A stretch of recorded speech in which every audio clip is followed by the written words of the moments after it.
Welcome to the Synthesis of Yoga, the book that changed my life. We are studying Sri Aurobindo's The Synthesis of Yoga and reached part 1, chapter 8, called The Divine Will. And we are reading line by line. You will find the link in the description. Please do follow the text so that we can enjoy together, immersing in Sri Aurobindo's words. In our last episode, 104, we saw the golden chain of the sattvic virtue. So when we come out of the animalhood, we enter the manhood. When we master the animal impulses and go beyond with our mental development, mental culture, with its practical reason or ideative reason, philosophical, refined reflections of truth. They are not truth in themselves, but only representations. They begin to influence our life and refine, and we arrive at our manhood. But we have to go beyond manhood to soulhood and its greater freedom. And soul aspires to unite and merge with the divine, because that's the home from where it has come. And that's the journey.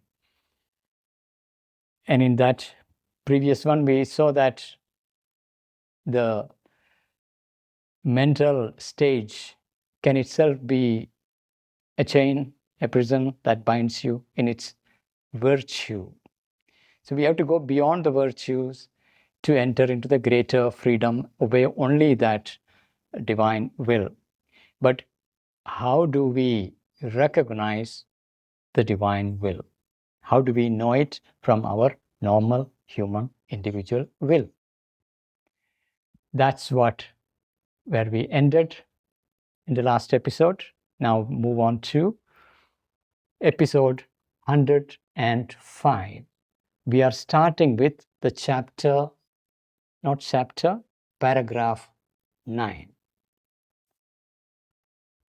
Ordinarily, we conceive of ourselves as a separate I. Now, this is our most common experience. I am separate, and there is an I which is identified with this body and its inner life. Ordinarily, we conceive of ourselves as a separate I in the universe that governs a separate body. So this I is governing a separate body and mental and moral nature, chooses in full liberty its own self-determined actions, and is independent and therefore sole master of its works and responsible. So this is our subjective experience. I am responsible. I am choosing in full liberty. I am separate. This is very real to our cognitive system as it has currently evolved and reached the stage of individualization. So there is this separate I who is governing this body, mental or moral nature, and there is a self-determination from that perspective. I am determining, chooses in full liberty its own self-determined actions, and is independent. This is very strong. To become independent, the urge for freedom from all shackles, that's so native, so much driven, and mind gives that experience. I am separate, independent, and therefore sole master of its works and responsible. So from there comes the perception that I am the master of my works and I am responsible for my works. This is our usual human experience. It is not easy for the ordinary mind, the mind that has not thought nor looked deeply. This is the nature of an ordinary mind.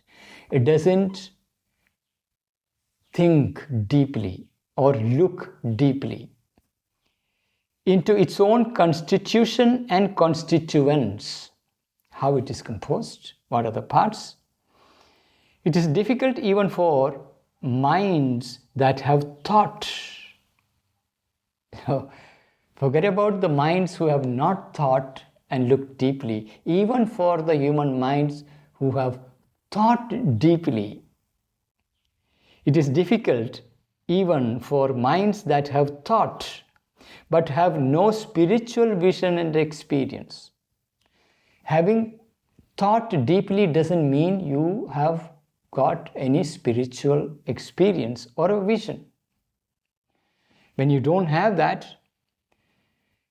to have no spiritual vision and experience, to imagine how there can be anything else in us truer, deeper, or more powerful than this apparent I and its empire.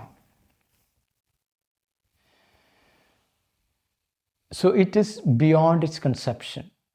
Is there anything beyond I in this little empire? Apparent I and its empire.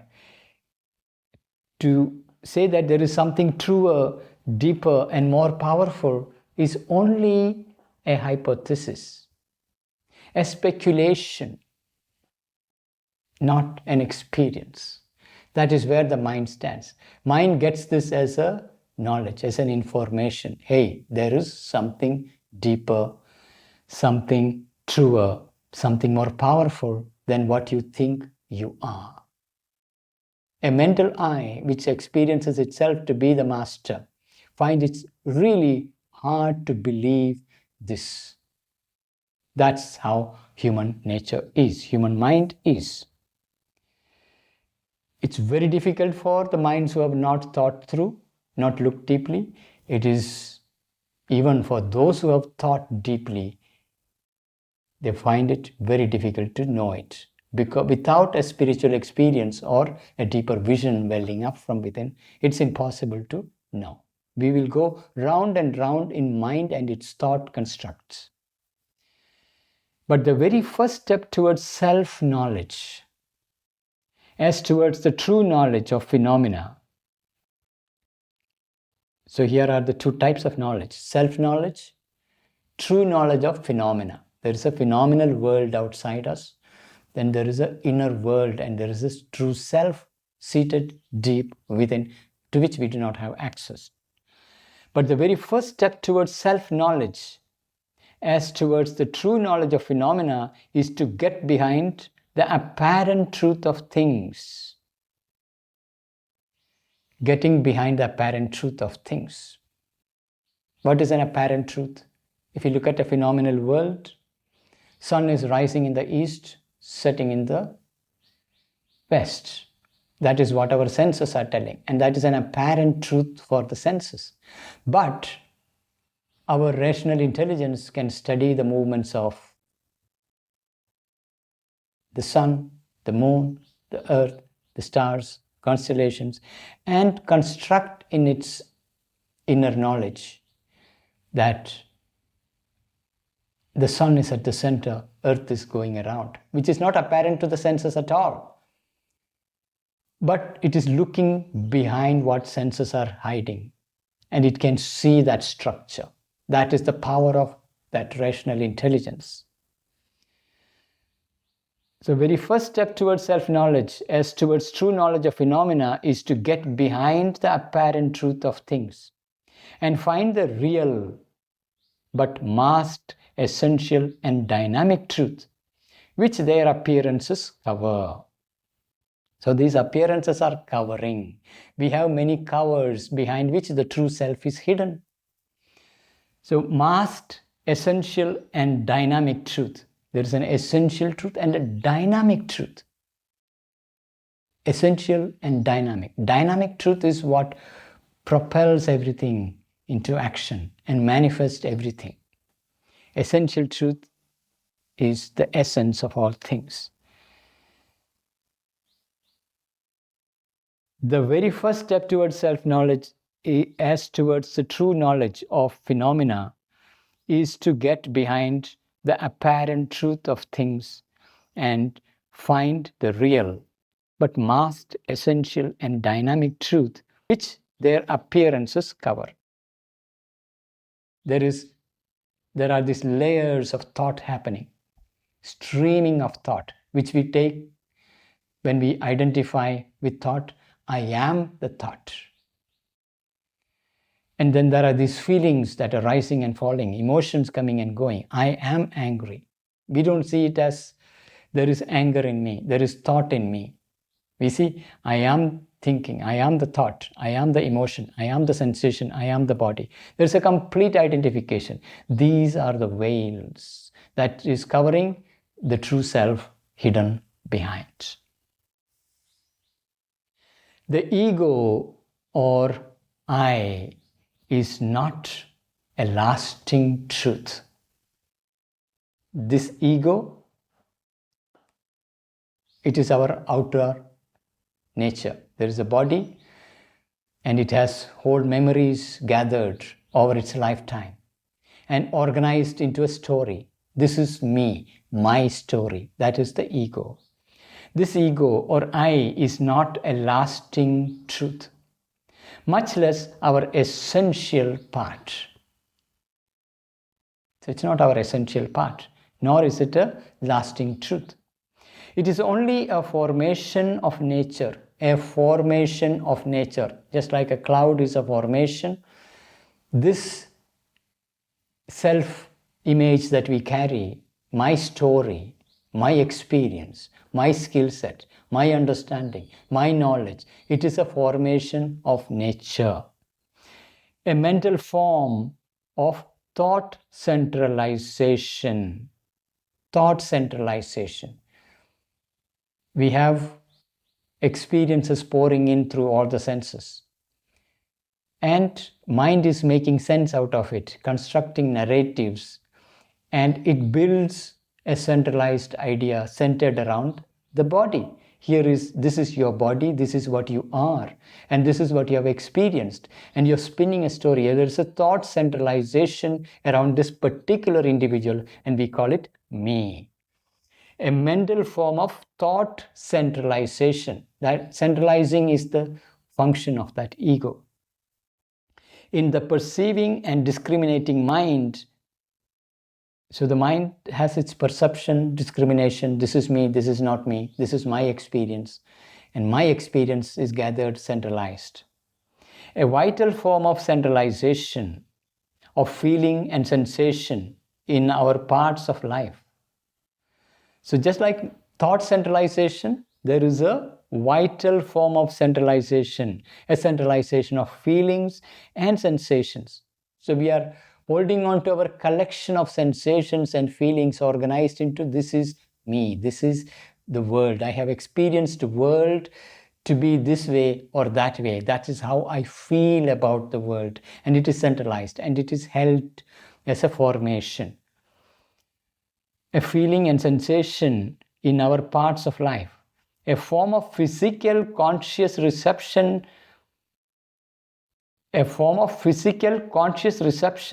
centralizing substance and function of substance in our bodies. Very deep sentence here. A form of physical conscious reception. We are eating. When we eat, there is a conscious reception of material substance into our inner space. That is a physical conscious reception. Now, what has received, what our system does? Centralizing substance and functioning of substance in our body. We have a body, material body, which is gathering material from the environment. It is eating. And whatever it is eating, it will digest, it will process, it will centralize, it will discard what is inappropriate, unsuitable for the body, and it will assimilate what is suitable. It will centralize, it will form the body. So a form of physical conscious reception centralizing substance and function of substance. There is substance and function of substance in our bodies. So whatever substance is put into, there is a function of that substance. There is substance of that substance. Both are centralized to make our bodies. So a form of physical conscious reception centralizing substance and function of substance in our bodies. Each body will assimilate and create functions according to that particular body. So an animal eating the same food will centralize according to its nature. A human being eating the same food will assimilate, centralize the same substance but differently organized in the human body. So there are these triple layers of centralization: mental centralization, vital centralization, physical centralization. This is the centralizing principle running across three instrumental layers, the knot of the ego. That gives a sense of I, me, myself, my body, my sensation, my feelings, my thoughts. This ego or I is not a lasting truth, much less our essential part. It is only a formation of nature, a mental form of thought centralization in the perceiving and discriminating mind, a vital form of the centralization of feeling and sensation in our parts of life, a form of physical conscious reception centralizing substance and function of substance in our bodies. So that is the knot of the ego. All that we internally are is not ego, but consciousness, soul and spirit. This is our essential nature. We are not this ego which is centralized collection of thoughts, collection of memories, collection of feelings, collection of sensations, collection of substance. That's not what we are. We are essentially consciousness, soul or spirit. And that we externally and superficially are and do is not ego but nature. This is the shocker. We experience ourselves to be the doer, but everything is actually done by nature. So all that we externally and superficially are and do. Externally and superficially are our physical becoming, our vital becoming, our mental becoming, all that formations and movements and its activities. This is actually an activity of nature. I am part of nature and nature is doing it. But because I do have this experience that I am separate, therefore we believe I am the doer. An executive cosmic force shapes us. Cosmic force. Executive cosmic force. That is nature. Prakriti.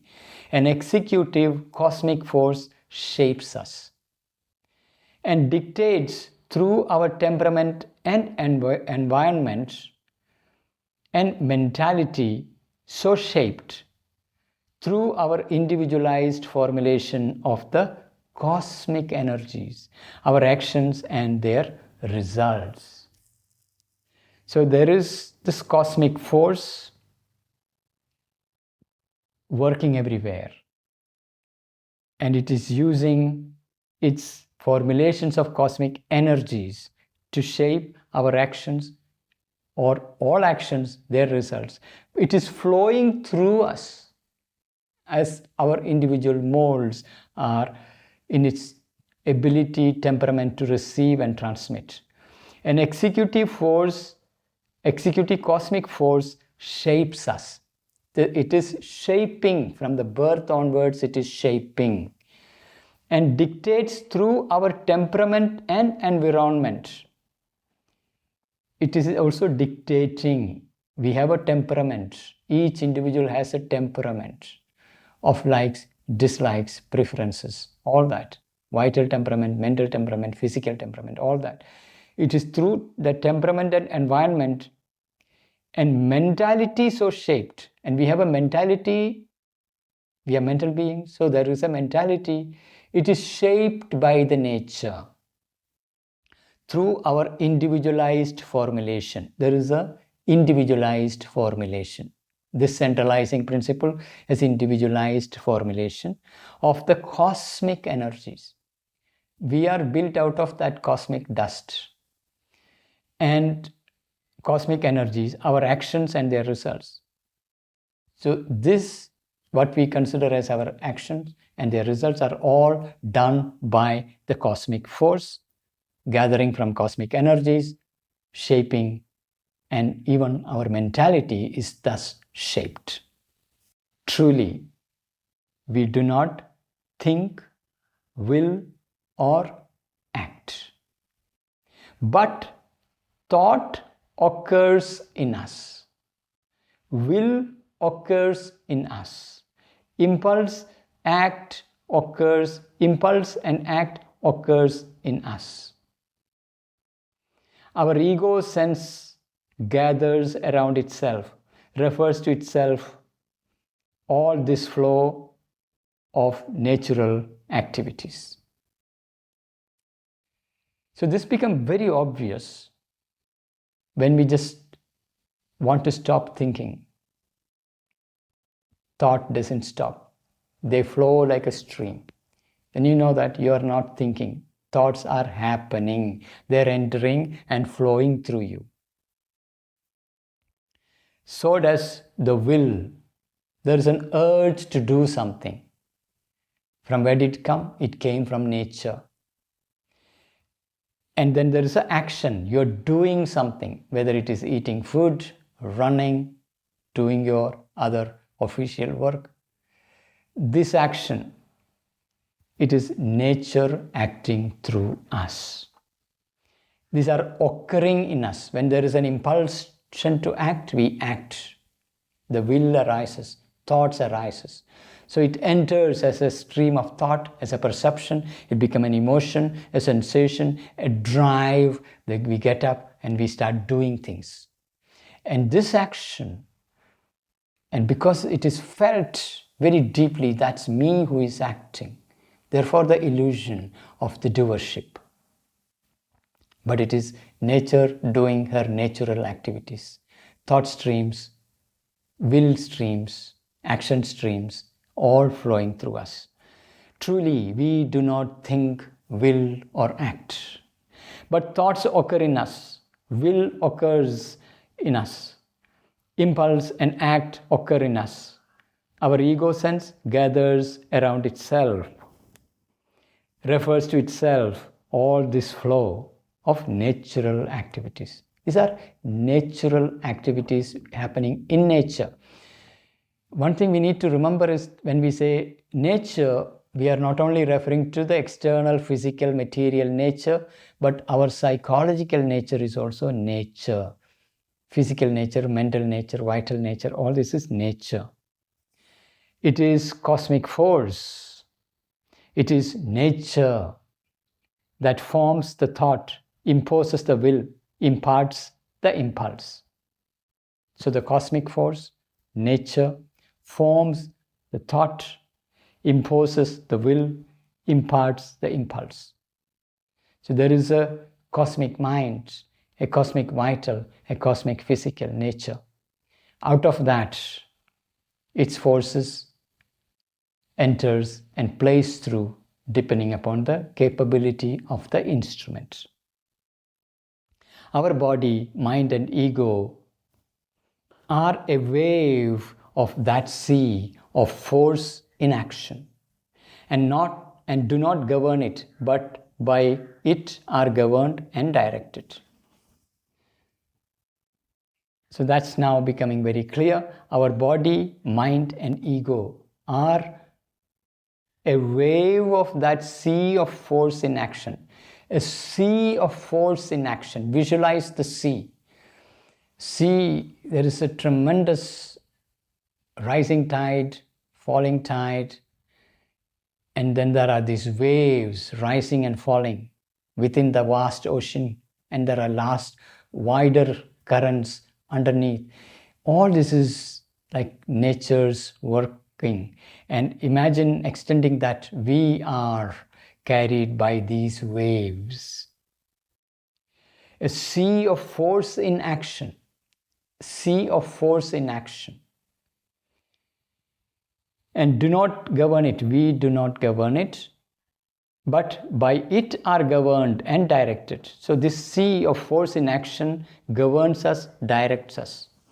The sadhaka in this progress towards truth and self-knowledge must come to a point where the soul opens its eyes of vision and recognizes this truth of ego and this truth of works.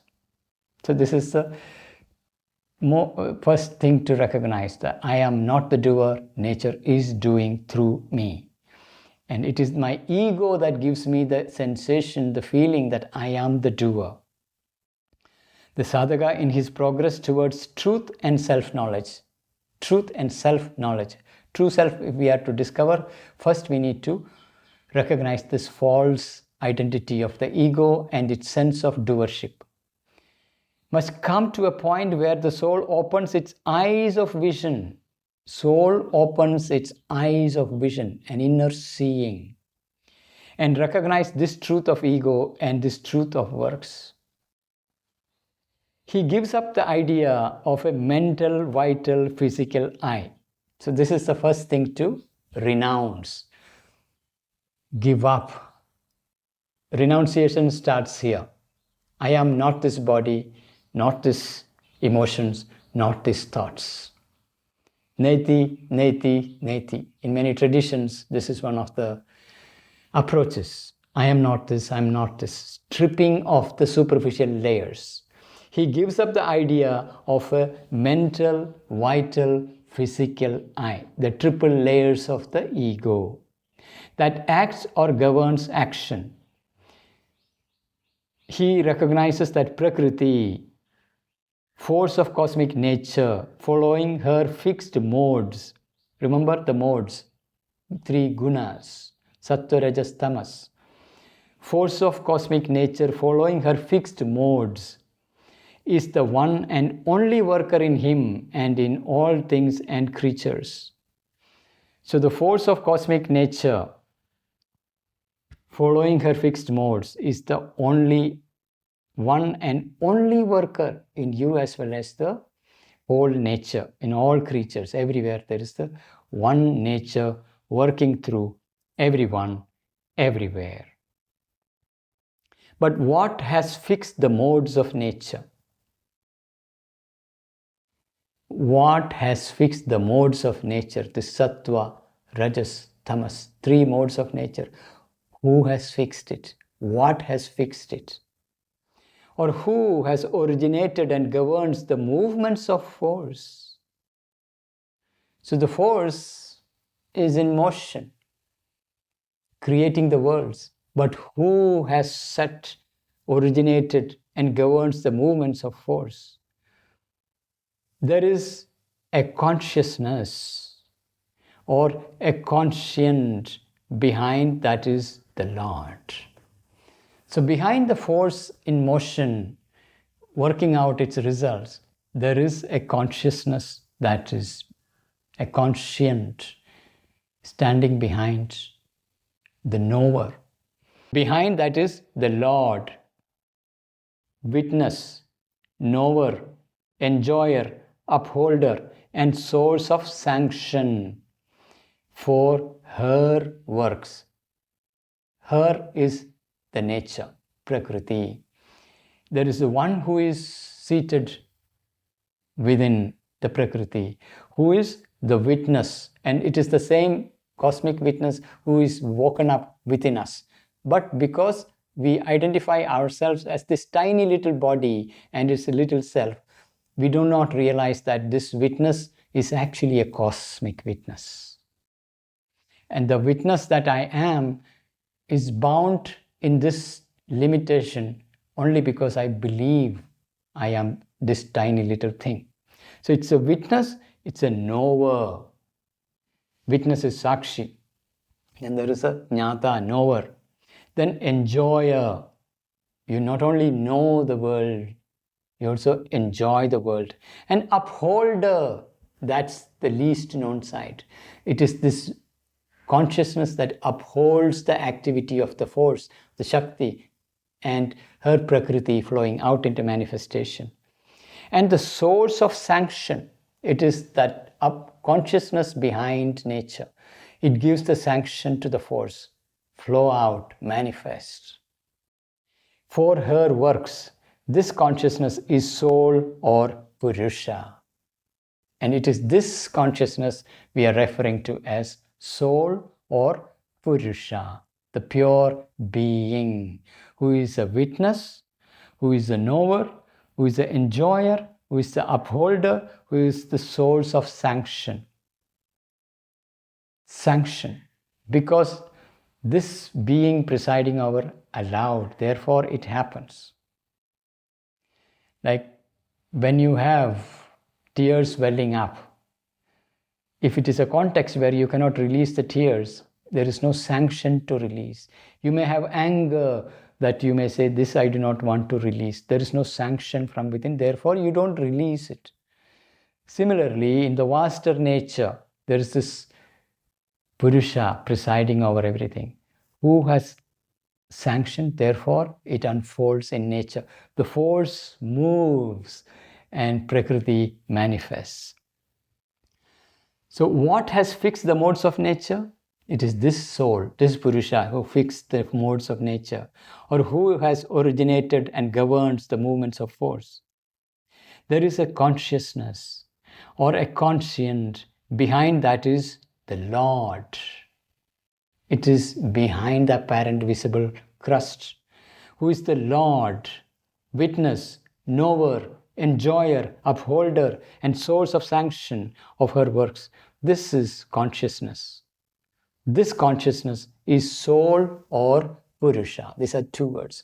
English word soul, Sanskrit word Purusha. Prakriti shapes the action in us. So the dynamic side, the force and the manifesting agencies, Prakriti, shapes the action in us. Purusha in her or behind her witnesses, assents, bears, and upholds it. This is the relationship between Purusha and Prakriti, consciousness and force, Chit and Shakti. This is the fundamental duality to be recognized, understood in yoga. The Purusha and Prakriti. Prakriti is the dynamic side manifesting, streaming as thoughts, streaming as emotions, streaming as energy, impulses, sensations, drives, compulsions, and material formations. All that is Prakriti's continuous activity, which is cosmic. Within that, there is seated Purusha. So Prakriti is seen as she, Purusha is seen as he. And the Purusha is that part. It's one being having two poises. Consciousness accepting the manifestation by its force rolling out, radiating and manifesting and becoming this dynamic energy, shapes everything. So the Prakriti shapes the action in us. Purusha in her or behind her, in her or behind her. Witnesses, assents, bears, and upholds. So there is a witness, there's an assenting, giving the sanction, and upholds, bearing it. Bears and upholds. Prakriti forms the thought in our minds. Purusha in her or behind her knows the thought and the truth in it. So when there is a thought streaming through us, there is a knower in the thought. So Prakriti forms the thought in our minds. Purusha in her or behind her knows the thought and the truth in it. So the Purusha can be seated in the thought or even behind the thought. Like when you are one with the thought, you know that thought. When you are behind the thought, you know the thought and its content. Also, you see the thought in action. It's behind. So the Prakriti forms the thought in our minds. Purusha in her or behind her knows the thought and the truth in it. The same way, Prakriti determines the result of the action.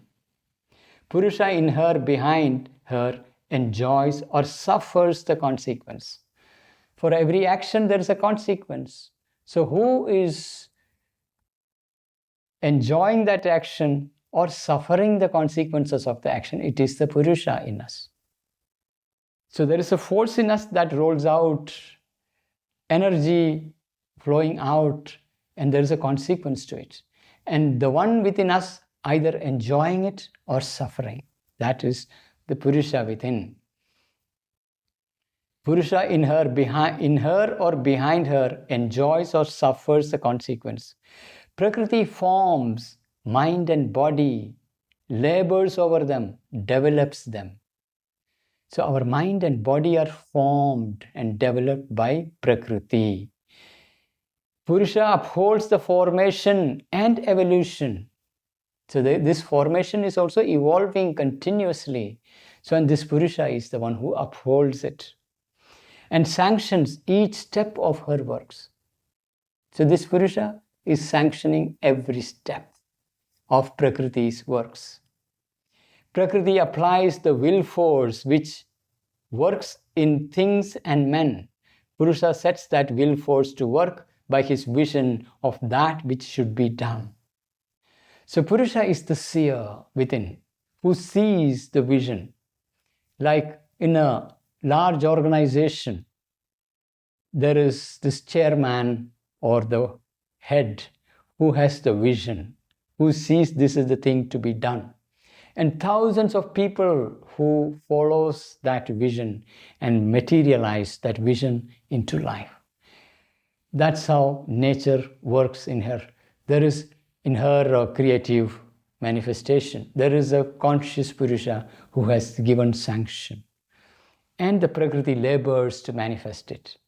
We are not able to see it because we are looking at from our tiny little human individual mold where there is a tiny little window of witness and identified with thoughts, emotions, sensations, and the body thinking that I am this.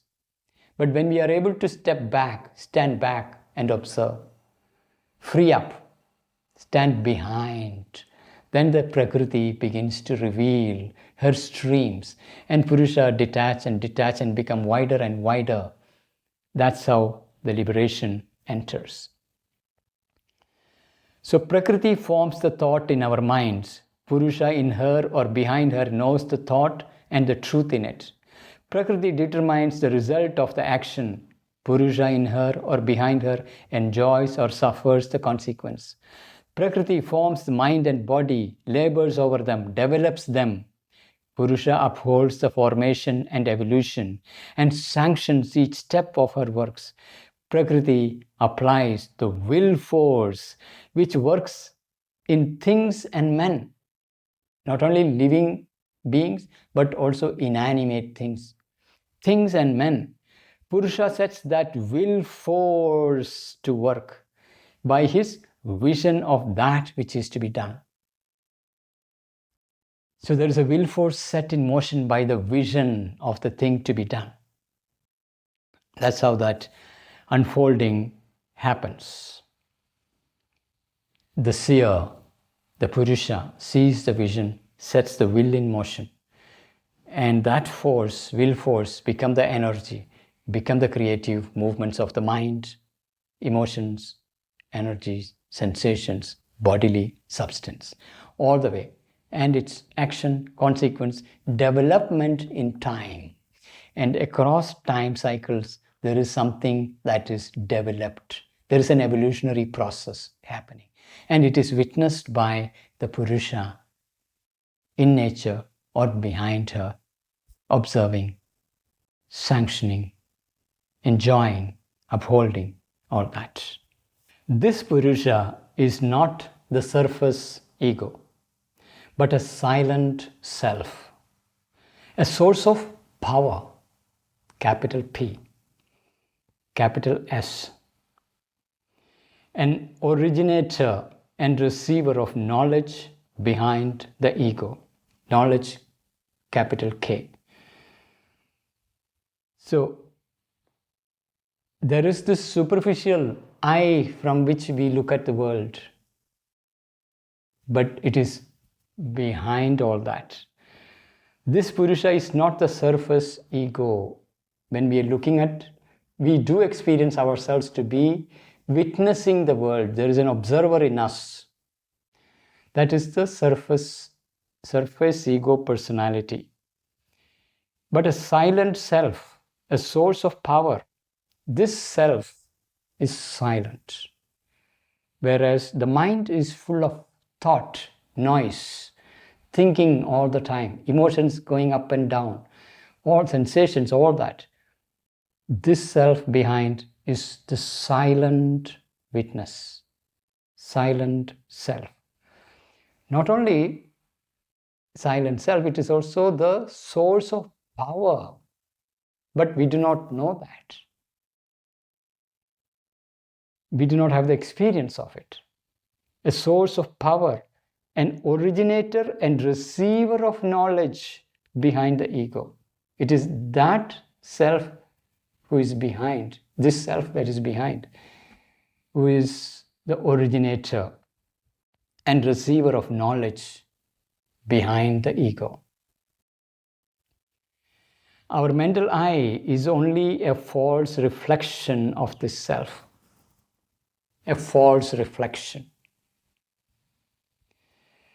Reflection in the waters, like sun reflecting in water, a tiny little reflection. Our mental eye, mind giving the sense of me, I, me, it is a false reflection of this self, this greater self that is behind, this power, this knowledge. So this greater self that is behind, it reflects in our outer being. And that is our tiny little ego. So our mental eye is only a false reflection of this self, this power, this knowledge. This Purusha or supporting consciousness is therefore the cause, recipient, and support. The cause, because that is from where it originates. It is also the recipient, it receives, and the support of all nature's works. But he is not himself the doer. So it radiates from that source, and nature takes it up, manifests it as a force, an energy, manifests everything, and that returns back to this. There is a circularity in that movement. That's why it is cause, recipient, and support. It is upholding. There's a continuous radiant flow outward, and that manifests the worlds, and what is being manifested is received and held, supported by this witnessing self, this great power, this consciousness behind nature. This Purusha or supporting consciousness is therefore the cause, the recipient, the support of all nature's works. But he is not himself the doer. So there is this poise of this self, silent, vast, who gives the sanction, who sets the vision, who gives the will, sets it in motion. But he himself doesn't do anything. He's a non-doer poise. And then there is a dynamic becoming, that is the Prakriti, who is manifesting the worlds according to the vision seen by the seer within. Prakriti nature force in front, and Shakti, conscious force, soul force behind her. So these are two voices, Prakriti and Shakti. Shakti is conscious force, whereas Prakriti is nature force. It could be mechanical sequencing of structured process of manifestation. So Prakriti is nature force that is in front, that is a front end. And Shakti is a conscious force, which is the soul force behind Prakriti, nature force. For these two are the inner and outer faces of the universal mother.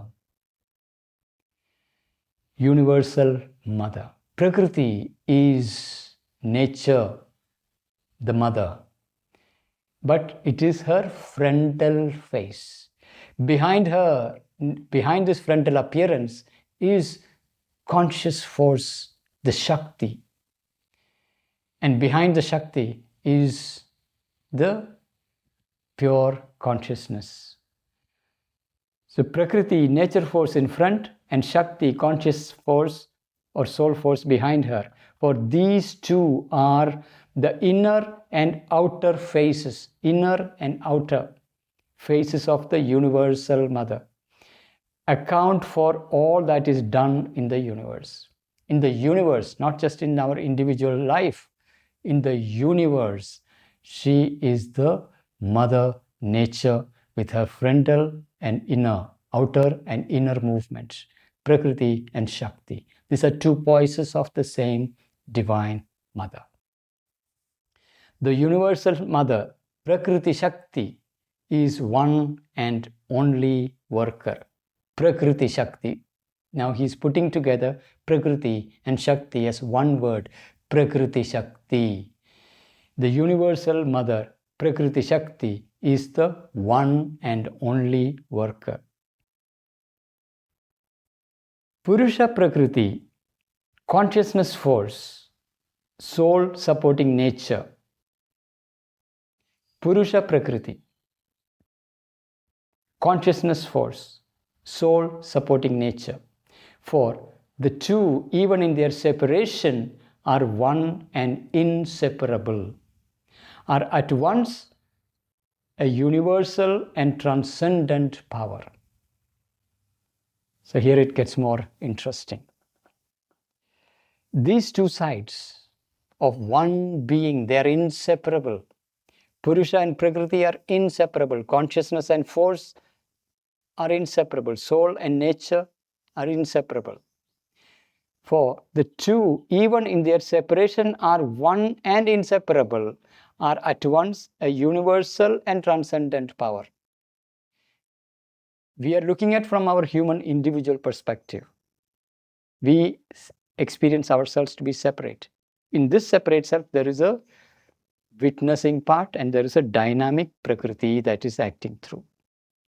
Now, both these voices are universal and transcendent, of which we do not have access or awareness, are at once a universal and transcendent power. Purusha Prakriti, consciousness force, soul supporting nature. For these two, even in their separation, because we can experience them as separate, the observer is separate from the observer. That's something human cognitive system seeing that way. The two, even in their separation, are one and inseparable, are at once a universal and transcendent power. But there is something in the individual too, which is not the mental ego. Something that is one in essence with this greater reality.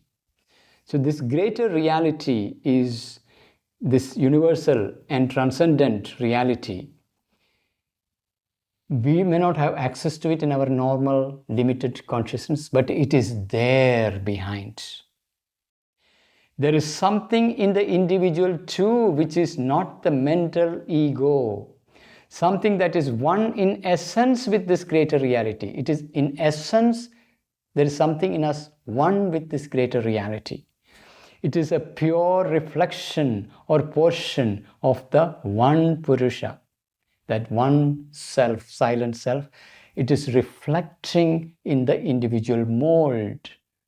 And that reflection is one with the original, universal, and transcendent power, which we are not at all aware. So it is a pure reflection or portion of the one Purusha. It is the soul person, or the embodied being, the individual self, Jivatman. So here is the Sanskrit term for it, the Jivatman. It is a pure reflection or portion of the one Purusha, which is Jivatman. It is one with that greater self. It is inseparable. It is the self that seems to limit its power and knowledge so as to support the individual play of transcendent and universal nature. So the nature is universal and transcendent. And behind that universal and transcendent nature is the Purusha. And this Purusha, it limits itself in the play of manifestation and presides over the birth and growth of the individual and cycles of birth and development and evolutionary progression. That is the Jivatman. So, but there is something in the individual too, which is not the mental ego, something that is one in essence with its greater reality. It is pure reflection of or portion of the one Purusha. It is the soul person or the embodied being, the individual self, Jivatman. Individual self, Jivatman. It is the self that seems to restrict, limit. It is only an appearance that it is bound and limited. It is the self that seems to limit its power and knowledge, so as to support the individual play. There is a multiplicity of individuals and their play, one becoming many and playing with itself. And in each individual, it seems to limit itself, power and knowledge of transcendent and universal nature. So that transcendent universal nature limits itself in the individual, but it is one with it. There is a pure reflection of the one self in this, and it plays as a multiplicity. Deepest reality, the infinitely one is also infinitely multiple. Infinitely one is also infinitely multiple. That is the deepest reality. We are not only a reflection or portion of that, but we are that. We are not only a reflection and portion of that, but we are that. Our spiritual individuality, unlike our ego, does not preclude our universality and transcendence. So here is the difference. Our ego doesn't include universality or transcendence. It is a narrow, tiny mold thinking itself as separate. Whereas this true self within, it is one with our universality and transcendence. This ego cannot know. And ego has to dissolve and become that greater self. Then we can experience our universality and transcendence. In deepest reality, the infinitely one is also infinitely multiple, one and many. We are not only a reflection or portion of that, but we are that. Our spiritual individuality, unlike our ego, does not preclude our universality and transcendence. But at present, the soul or self within us, intent on individualization in nature, allows itself to be confused with the idea of the ego. So in our present condition, bound by the body, the vital, the mind, in which we wake up as a tiny little self who has become conscious. So at present, the soul or self in us intent on individualization in nature. In nature, nature creates typology, types of creatures. Human being is one type. Within that type, it creates various racial type. Within racial type, it creates various individuals. Within a society, an individual individualizes and become a true, authentic self. And that individualization is the process in which we are involved. So intent on individualization in nature allows itself to be confused with the idea of ego. So our individualization reaches to such an extent, even every individual body has a unique fingerprint, unique iris. So nature prints into you that absolute individuality, even at a very material level.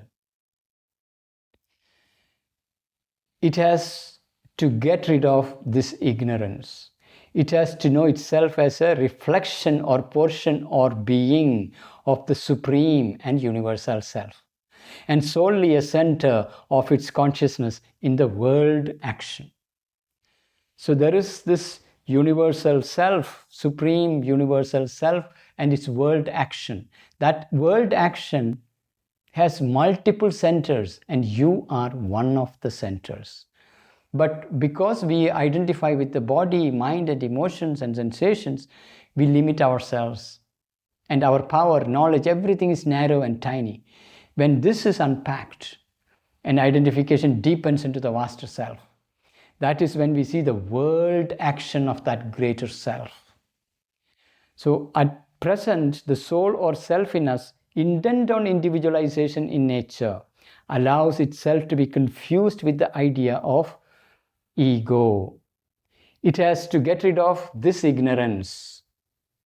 Ignorance is this confusion and identification with the ego. It has to know itself as a reflection or portion or being. This ego self is the illusion. Behind it, there is our true reflection, or we are a portion or a being of the supreme universal self, and solely a center of its consciousness in the world action. We are one of the centers of its world action. But this Jiva Purusha too is not the doer of works any more than the ego or the supporting consciousness, the witness, the knower. So this Jiva Purusha, the Jiva is the reflection of the original universal transcendent self reflected in the individual. That Jiva Purusha too is not the doer of the works any more than the ego or supporting consciousness of the witness and knower. There is a witness and knower who is waking up within this tiny little individual mold and knowing the reflection, I am only a reflection, and that too is not the doer. Jiva Purusha is not the doer. Again and always it is transcendent and universal Shakti who is the sole doer. The transcendent and universal Shakti who is the sole doer. The Shakti of the Supreme Self who is the doer. Again and always it is the transcendent and universal Shakti who is the sole doer. But behind her is the one Supreme, who manifests through her as the dual power, Purusha Prakriti, Ishvara Shakti. This is the manifestation process where the Supreme manifests as Purusha Prakriti and Ishvara Shakti. These are the two voices the Supreme takes. Purusha Prakriti and Ishvara Shakti. There is a difference between them. We will explore that. The Supreme becomes dynamic as Shakti and is by her the sole originator and master of works in the universe. So the Supreme Being, the Supreme Self, becomes dynamic as Shakti and is by her the sole originator and master of works in the universe. So the Supreme, through his Shakti, originates all actions and who is also the master of all works in the universe.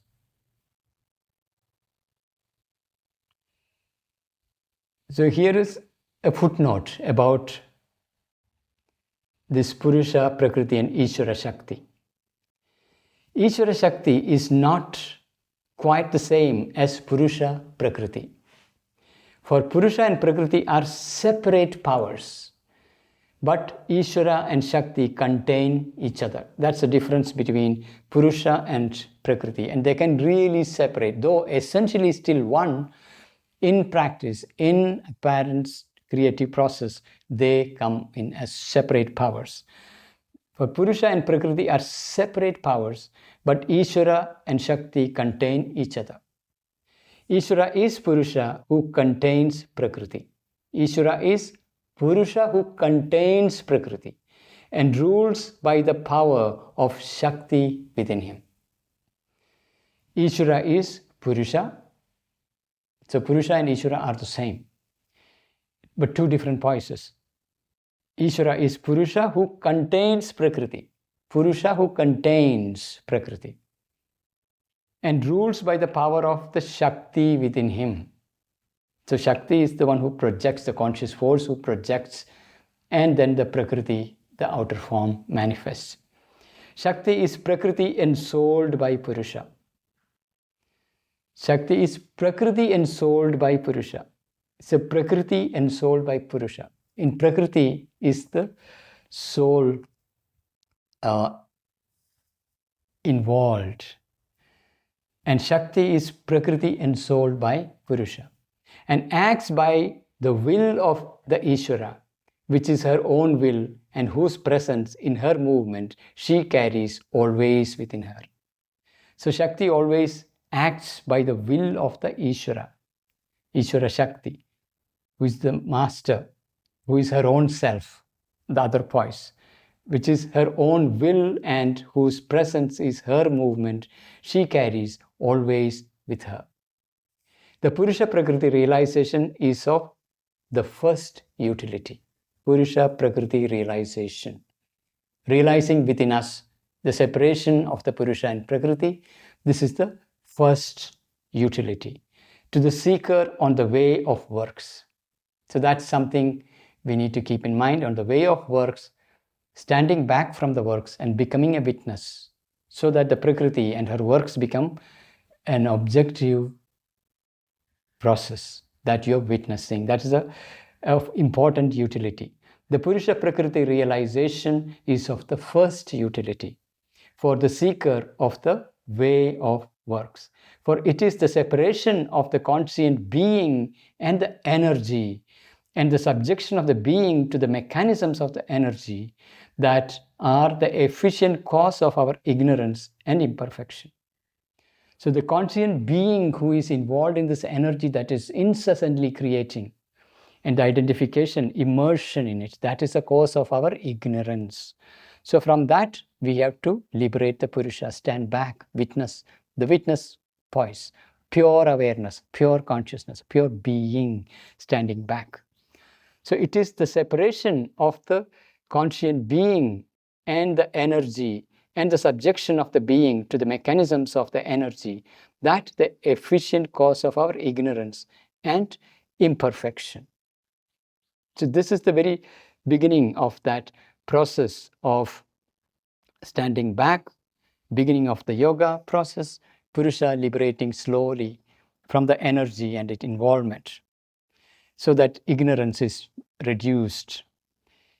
By this realization, the being can liberate himself from the mechanical action of the nature and become free and arrive at a first spiritual control over the nature.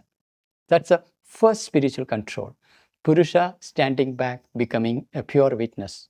I am not the mind, I am not the thoughts, I am not the emotions, I am not the sensations, I am not the body, I am not all these activities. This is all Prakriti doing her mechanical operations. I'm standing back as a witness. This is of utmost importance and of a great step in our inner journey. So by this realization, the being can liberate himself. This is the movement of liberation from the mechanical action of the nature and become free and arrive at a first spiritual control over the nature. Ishvara Shakti stands behind the relation of Purusha Prakriti. So there is a Purusha Prakriti. Purusha is liberating and standing back and looking at Prakriti. Behind the Purusha is the Ishvara Shakti, one unified power. Ishvara Shakti stands behind the relation of Purusha Prakriti and its ignorant action and turns it into an evolutionary process. So the Prakriti's process is very ignorant, mechanical, and this Ishvara Shakti makes that into an evolutionary process of progressively unfolding this divine reality behind. The Ishvara Shakti realization can bring participation in a higher dynamism and a divine working and a total unity and harmony of the being in a spiritual nature. So many spiritual traditions stop with the realization of the liberation of the Purusha, freed from the Prakriti. They don't go into the realization of the Ishvara Shakti. It is the Ishvara Shakti that realization brings this experience and possibility of participation in a higher dynamism and the divine working and a total unity and harmony of the being in a spiritual nature. Our true spiritual nature with its static and dynamic side coming together, participating in the evolutionary unfolding on earth. This is the freedom towards which we are moving, and integral yoga first moves step out from the Prakriti to liberate the Purusha, and Purusha opens to the Shakti, and Shakti lifts the Purusha up all the way towards Ishvara Shakti realization. That's the journey we are in. So with that, we end this beautiful chapter, Purusha Prakriti. Thank you for being with me in this journey. Looking forward to see your feedback, suggestions for improvement. See you next week.